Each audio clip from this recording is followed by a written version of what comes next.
Thank you, Madam President. Well, I will say absolutely, I served on more subcommittees with Julian Garrett than any other Democrat. And it was through the Judiciary Committee, and you know how passionate he was about issues in judiciary. And when you mention E-Verify, actually the first time Julian brought it up, I voted for it. For totally different reasons than Julian did, but I voted for it. And after that, I didn't, and he kept bringing it up every opportunity, every year. And he'd always remind me that I voted for it. And why would I change? And I said, well, Senator, I'm out trying to get the corporate hoods, and you're out trying to net the small fish.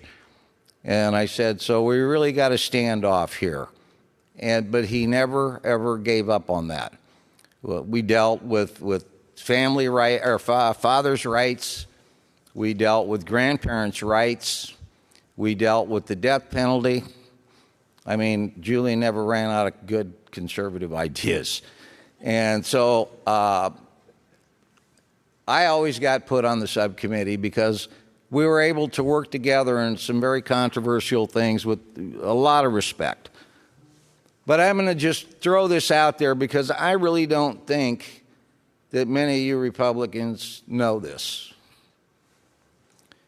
Julian Garrett, when he was in law school at the University of Iowa, was the reason that Terry Branstad became a Republican. Terry was a Democrat, and Julian brought him to a Young Republicans meeting, and Branstad switched. Now, how many people really knew that? So I guess I'd have to say,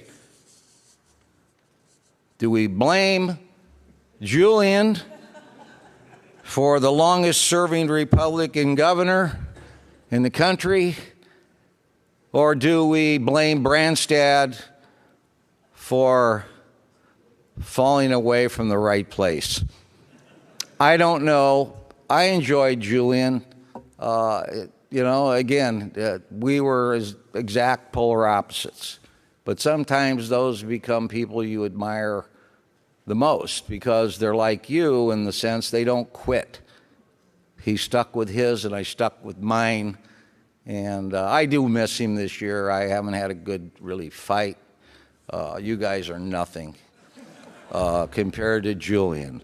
So I wish him and Nancy, in the twilight of our lives as we get older, as much health and happiness as the Lord's going to give us. And but God bless them, and I ask that you support Senate Resolution 114.